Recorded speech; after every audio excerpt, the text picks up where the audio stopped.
Hello, ladies and gentlemen. Here we are in chapter 18, immune disorders. We're going to cover something that you probably, if you haven't already covered it in pathophysiology, you'll probably see it again. Either way, it doesn't make me feel bad. We cover it in pathophys later on in your nursing education, then it'll be review and it'll be easier for you. So we're beginning with the hypersensitivities. There's 4 of them, so this is not going to be a challenging chapter. We have immediate, cytotoxic, immune complex mediated, and delayed or cell mediated. Okay, those are the 4 that we're going to converse about in this lecture. So we're starting with type 1, the immediate hypersensitivity. This is, sometimes this comes up as, frequently it comes up as allergies. And it's a topic that's close to me because I actually had a good friend of mine pass away in my undergraduate studies from a type 1 hypersensitivity. The lady was in a room full of people, and nobody knew that she had a hypersensitivity, and nobody knew that she had an epinephrine pen on her waist in preparation for the hypersensitivity. So she effectively died surrounded by people that could have rendered aid and saved her life. And so I don't know if she was ashamed of it or she just was not proactive in communicating the issue. But I'm not happy about the topic. I tell people that if they have, in my labs, in all my labs, and even in my lectures, I ask my students if they have hypersensitivities, and if they carry an EpiPen, and whether they would like aid rendered with the EpiPen or assistance. I have this entire communication because having one person pass on me, a good friend of mine, broke my heart, and I'm not about to allow that to happen a second time during my lifetime. So this can be something that is incredibly powerful. You almost can't throw a rock these days without hitting somebody who has allergies for nuts, walnuts, shellfish. Shellfish allergies seem to be the most powerful allergies out there. Incredibly potent. And that's why people that are not educated in this do not grasp the fact that if somebody has a shellfish allergy, not only can they not eat shellfish, they cannot eat any food that was prepared with utensils that were previously used on shellfish, because even a minimal residual of this shellfish would be enough to launch a full-blown allergic attack on these people. So I've got a lot of things on my plate, so I don't have a lot of time, but I have meant to do some research as to why shellfish in particular is such a powerful mediator of allergies, okay? But that renders type 1. It's something that happens very quickly. Type 1, the stage has to be set up, okay? Somebody doesn't get exposed to an allergen and end up with a type 1 hypersensitivity instantly. The stage has to be set up. Something has to happen first. Okay, it's a what's the word I would use? It's a discrepancy in the immune system. Okay, so here's the author's rendition of this. I think he does a good job of it. So you have a phagocytic cell an antigen presenting cell. It phagocytizes an allergen, an antigen.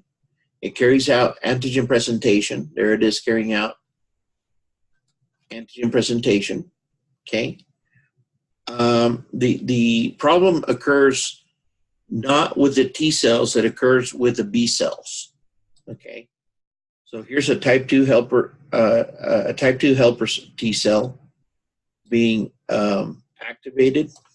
It activates a B cell into a plasma cell. Okay. And here's where the hiccup begins. Okay. When we talked about the adaptive immune system, I told you that we undergo antibody class switching. Okay. So if you remember, the very first antibody that an active plasma cell is supposed to secrete is immunoglobulin M. And then that's early at the very beginning, and then which is a pentamer, and then it undergoes what's called class switching, and it goes from IgM to IgG. And if you remember, immunoglobulin G is the one that does the workhorse. That's the one that remains around the longest. It is the one that is produced predominantly. It is the one that gives the majority of the job done. Okay, so what happens? What happens is that the plasma cell has a hiccup. Something goes wrong. In that class switching, instead of going from IgM to IgG, the class switch ends up being IgM to IgE. Now, so that's a problem. We start secreting immunoglobulin E. Now, if you remember, immunoglobulin E is responsible for parasitic infections, just the way that eosinophils are responsible for parasitic infections. So when immunoglobulin E is secreted, the cells that it attaches to is going to be in the blood system is going to be eosinophils, which are again responsible which is responsible for parasitic infections, is going to associate with basophils, which are mediators of inflammation. And then in the tissues, not in the blood, but in the tissues, it also hypersensitizes mast cells. And mast cells do in the tissues what basophils do in the blood. They degranulate and they release various mediators of inflammation. Okay. Once this has happened the first time, now we're in trouble. Because the second time that the allergen is observed, and we go through this, okay, now these eosinophils, basophils, and mast cells are hypersensitized. So the second time the allergen comes in, right away, memory B cells are going to release immunoglobulin E. That immunoglobulin E is going to cause these three cells to become active. And these two in particular, because they're degranulating mediators of inflammation and cytokinins that cause smooth muscle contraction, cause a big problem, an incredible problem. Okay, so it's not the first time that you're exposed to the antigen. It is the second time that the problem takes place, and this happens almost instantaneously. It's incredible how fast it happens. Okay, so here's our author's. He's trying to show us a mast cell. There we go. Here's the author's rendition of a mast cell. Okay, here it is degranulating, and you can see what it's releasing: histamines, kinins, proteases, leukotrienes, prostaglandins. Okay, If you want to keep track of what these guys do, here it is, okay? Histamine. Smooth muscle contraction, increased vascular permeability, and irritation. So let's talk about this for a second. Smooth muscle contraction. Where is that a problem? Well, that's a problem with the respiratory system, okay? Your trachea and your bronchioles are all smooth muscle. So if you have an allergic attack, that smooth muscle in your bronchioles starts contracting, closing up your bronchioles.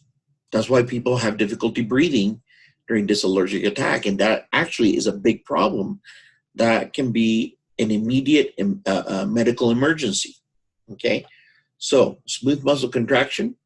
It also increases vascular permeability. This is, now at low levels, this is desirable.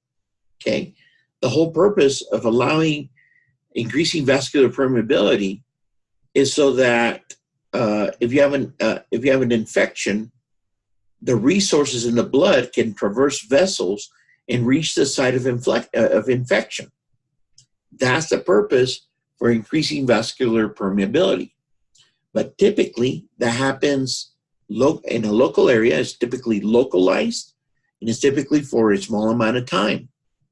But if it happens systematically throughout the body, the way that it happens through this type 1 hypersensitivity, now many vessels in your circulatory system have an increased permeability, and you lose systemic volume. In other words, your blood pressure plummets. That's where the anaphylactic shock comes in. So again, this is a serious, immediate medical emergency. Okay, we have kinins. The kinins do the same thing. They cause smooth muscle contraction, and they mediators of inflammation. Okay, again, we're trying to get resources into the area of infection. That's the purpose for inflammation. We have proteases. These actually cause damage to the tissues, and the main purpose is to activate complex. So if you don't remember how complex works, you have these proteins, and those proteins have to be cleaved in order to become activated. That means that you need an enzyme, a protease, an enzyme that cleaves proteins. That's what a protease is, to cleave these proteins and cause the complement to become active, okay? But these proteases can sometimes be non-specific, and consequently they cause local tissue damage, okay? Leukotrienes, slow, prolonged, smooth muscle contraction, inflammation, increased vascular permeability.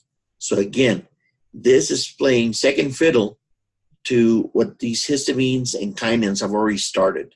Smooth muscle contraction and increased vascular permeability, where you have a lot of trouble breathing, and our blood pressure is going to continue to plummet. Okay, and then prostaglandins. Some are responsible for smooth muscle contraction, and some for actually relaxation of it. So pay attention to this slide. The information in this slide is necessary for your assessment. Okay. So there it is. These are the things that are released by your mast cells: histamines, kinins, proteases, leukotrienes, prostaglandins. What do they do? We just saw it on that table. Okay. It's important for you to know that just the way that basophils are found in the blood, the mast cells are distributed throughout the body in connective tissue. They do the same thing as basophils. They just do it in the tissues instead of in the blood. Okay. It's also important for you to know that when mast cells and basophils degranulate, that they release these histamines, kinins, proteases, leukotrienes, and prostaglandins. Okay.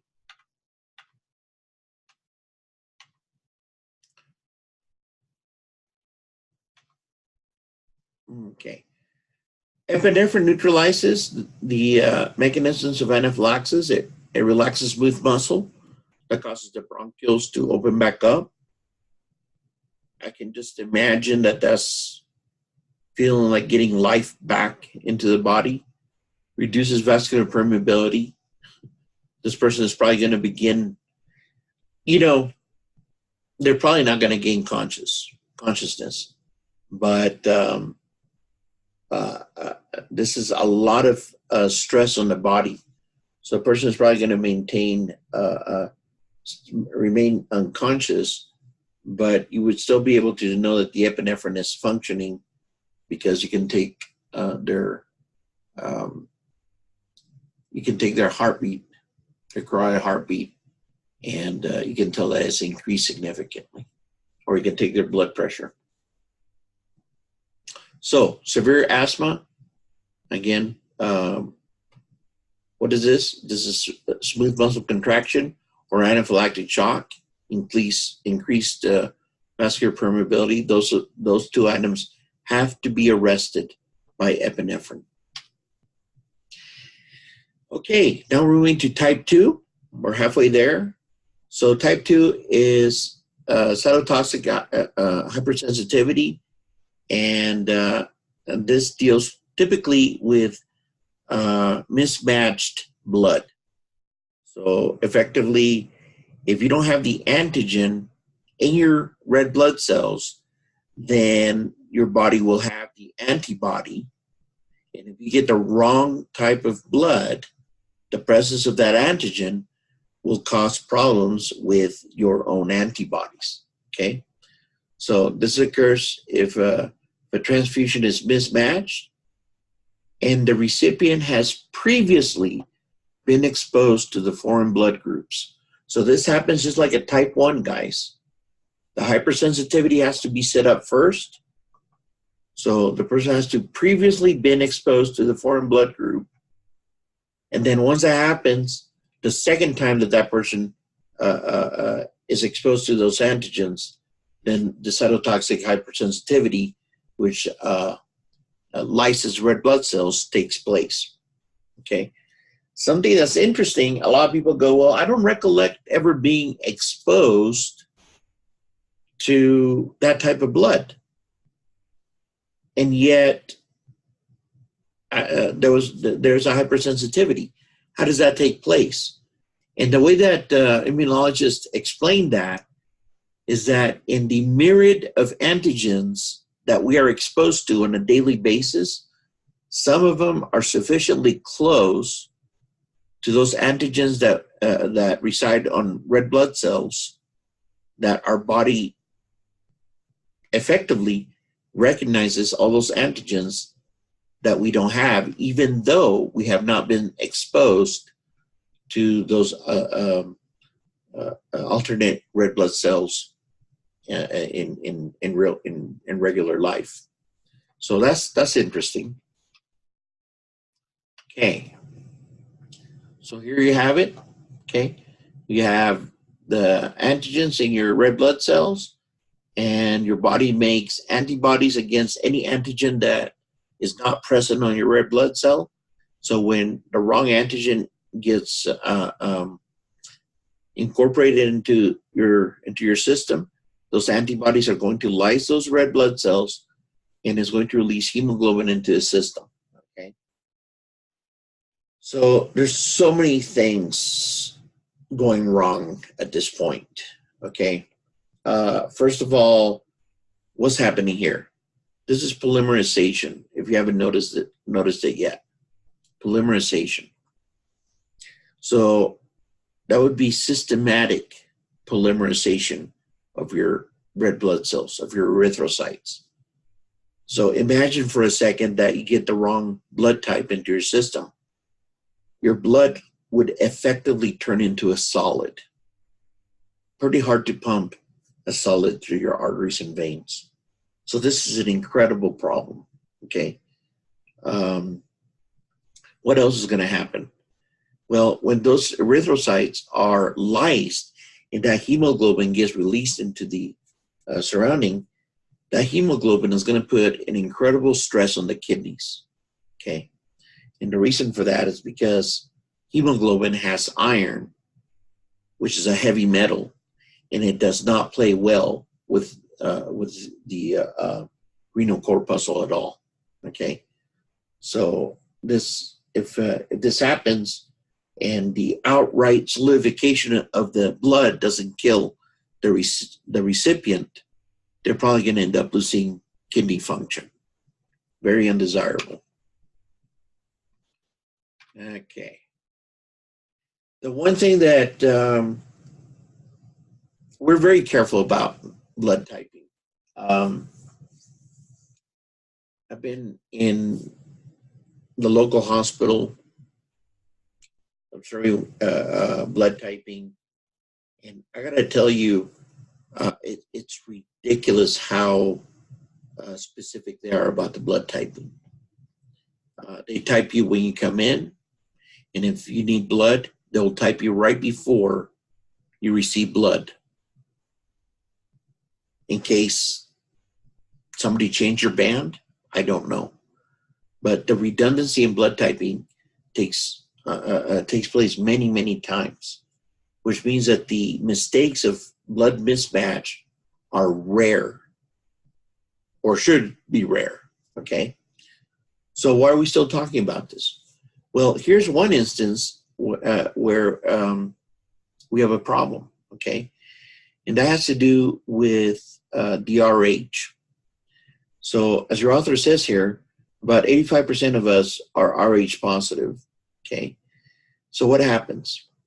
Well, you have an Rh negative mother who mates with an Rh positive father, and due to Mendelian genetics, the fetus happens to become Rh positive.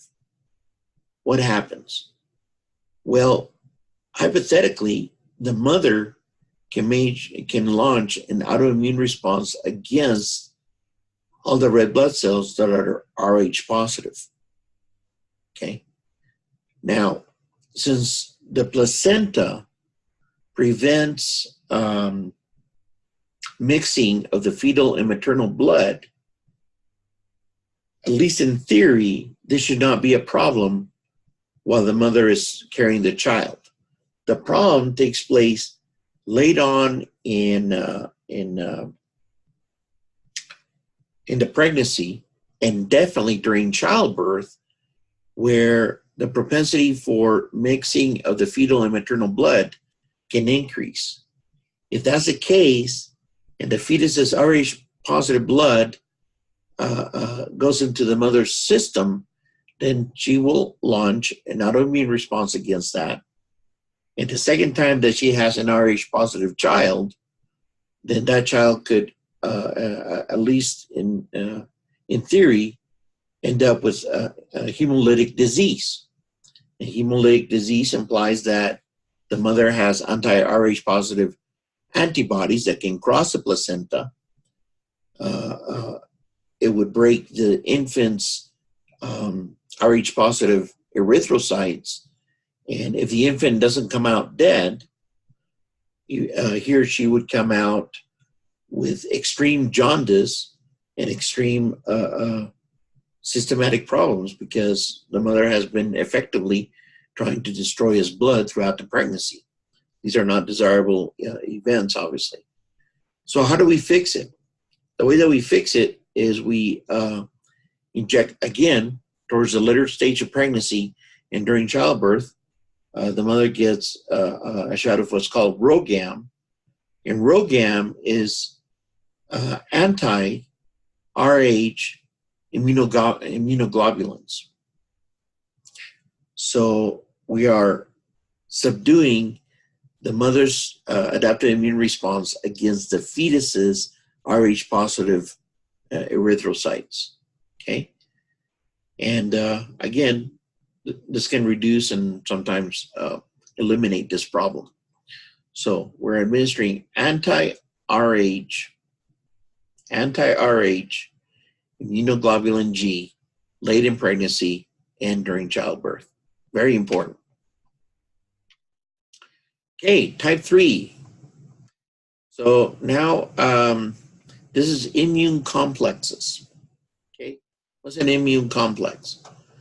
Well, typically, when you have some antigen in the blood, plasma cells, of course, release antibodies against those antigens.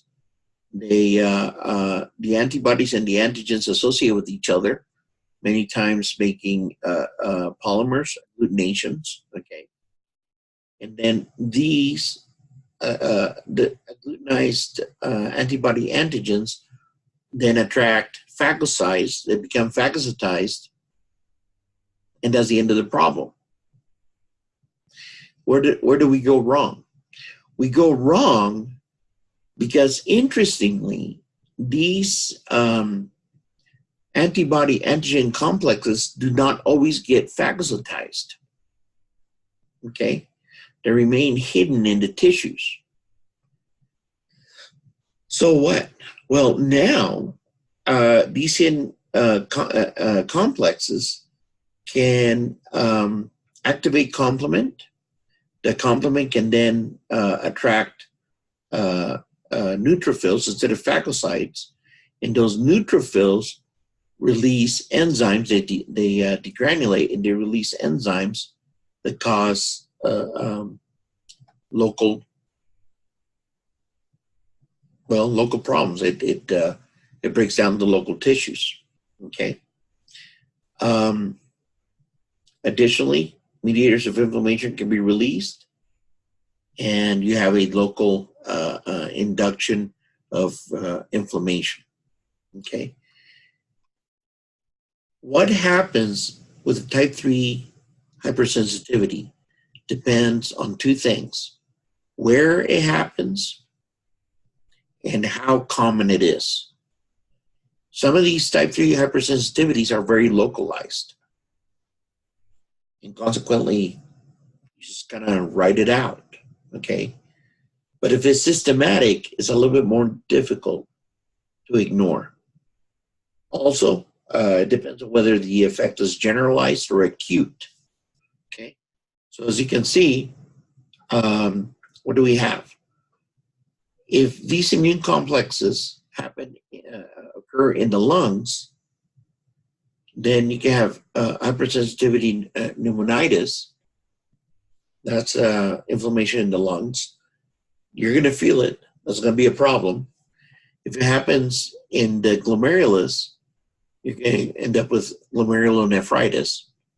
The glomerulus is going to end up being challenged and consequently possibly ruptured. So that is going to eliminate some kidney function. Okay. If it's systematic, then you would end up with something like systemic lupus erythematosus. Okay. So this is where these complexes take place throughout the entire body. If it's localized and acute, you could end up with rheumatoid arthritis. So again, the manifestation of the problem depends on where in the body it's found and whether it's local or general, and the intensity of the event. Okay.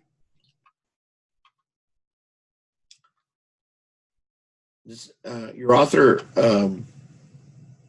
underlines glomerulonephritis because it's one of the biggest challenges. Okay, so this is where these complexes that are circulating in the blood are deposited in the glomeruli. Okay, the glomeruli again are the vessels inside the Bowman's capsule, and as these cells are damaged, that glomerulus is no longer able to effectively filter blood. Really what's happening is that the fenestrated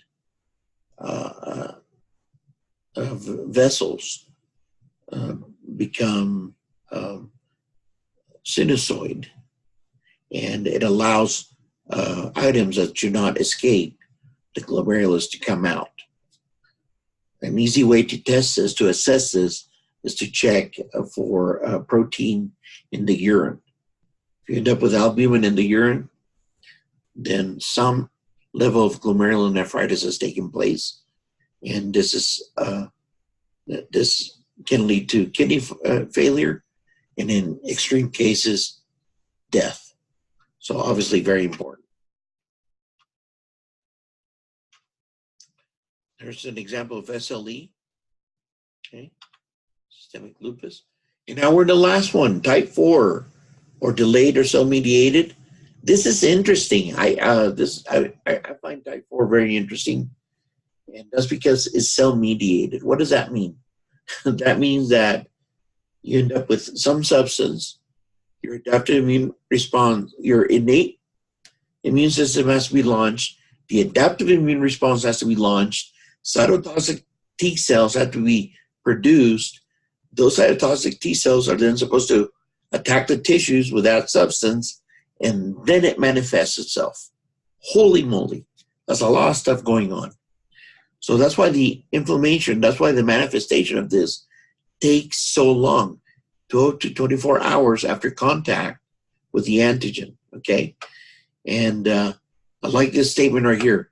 Delay reflects the time it takes for macrophages and T cells to migrate to and proliferate at the site of the antigen. In other words, that 12 to 24 hours is showing you the minimum time necessary for innate, adaptive, and cytotoxic T cells to become active. That's incredible, okay? Let's see. What else do you need to know? Well, the fact that cytotoxic T cells don't kid around. Okay? This is an example of the tuberculin response in case somebody has been exposed to somebody with tuberculosis. But here's contact dermatitis, and the point that we're trying to make here is there's no tissue left.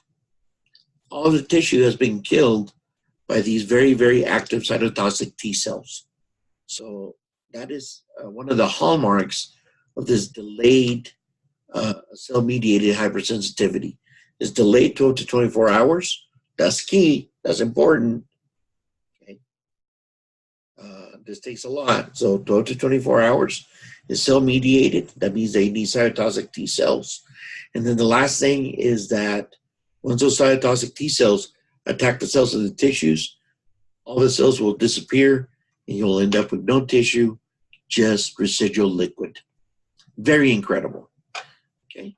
So anyways, that's it for this chapter. I hope you enjoyed it.